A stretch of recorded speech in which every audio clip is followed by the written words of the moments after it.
Maayong hapon mga kauturan kag kaabyanan, ini si brother ninyo Nar Madira Aguilar kag sinigid nga takna.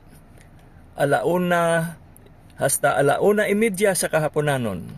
Maga-off the night naman kita diri sa aton programa sa kahanginan ang inspirasyon sang mga senior citizens.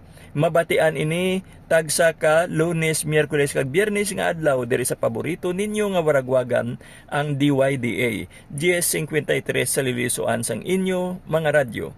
Kag kay Miyerkules nga adlaw subong ako ini ang inyo nga mangin kaupod diri sa aton palatuntunan kag ang aton nga pag-inupdanay nangin posible paagi sa pasilidad sang ang Dios Gugma Media. Sa diin kita ululupod nga magabaton sang mayong balita, mga dinalan mensahe kag artikulo, mga dinalan kag panghuna-huna nga aton mabaton online kag ginapakig-ambitan naton subong nga ginapakig-ambit manaton sa tanan naton nga tagpalamati sa aton mga brothers and sisters sa aton komunidad nga sa diin nagahiliusa kita sa pag-welcome sang good news nga mangin gabay naton sa aton mga buluhaton kag inspirasyon sa matag adlaw naton nga pagkabuhi.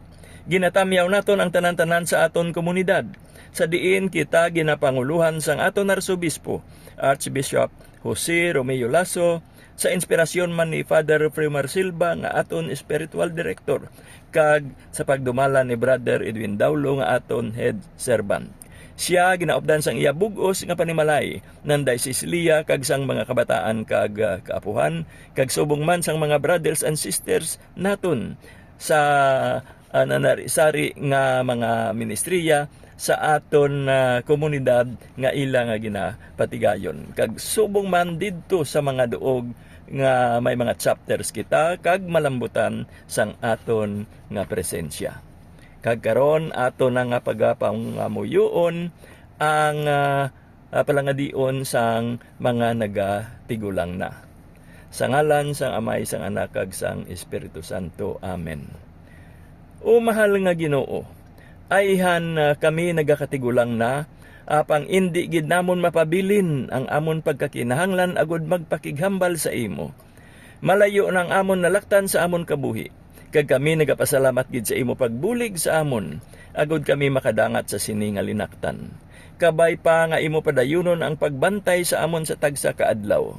Ikaw ang amon pinakamahal nga abyan, kag imo nahibal-an nga kami may mga kadalag-an kag mga kapaslawan sa amon kabuhi. Bisan pa may mga kasubo, may mga kasadya man kami nga naangkon, nga nangin bendisyon para sa amon. Karon nga yari na kami sa katigulangon sang amon tinuig, kabay pa nga imo kami hatagan sang kabakod kag kusog. Agud kami makapadayon sa pinakamaayo nga paagi nga amon masarangan. Nagakalipay gid kami sa pagkabuhi, Ginoo. Hilwaya kami sa kahalitan. Tuguti nga manginhilway kami sa tanan nga tion sa anuman nga palaligban sa ikaayong lawas. Nagalaom kami nga mapahapos ang mga butang sa sini nga panahon sang amon kabuhi. Nasayra namon nga sa amon edad, hindi na kami makahimo sang sadto tanan namon nga masarangan. Mahinay na kami subong kag kun kaisa nagauntat-untat sa pagtikang. Gani buligi ang amon mga isig katawo, nga mangin maalwan, pasensyoso kag mahinangpanon para sa amon, kag kabay pa nga kami mangin amuman sa ila. Ginoo, tuguti kami nga makatamod sa amon pagapadulungan sa tagsa kapagbutlak sang bag-o nga adlaw. Hatagi kami sang imo kaluoy, kag bendisyon ni kami sa nabilin namon nga tinuig nga may pagkalipay upod sa amon mga pinalangga nga nagakabalaka sa amon. In Jesus' name, Amen. Sa ngalan sang Amay, sang Anak kag sang Espiritu Santo. Amen.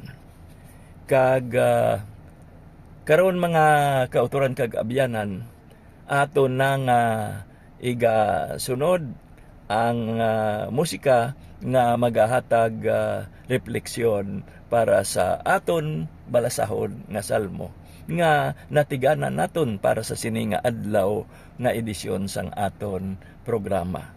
Kag yari na ang aton nga pagpamati.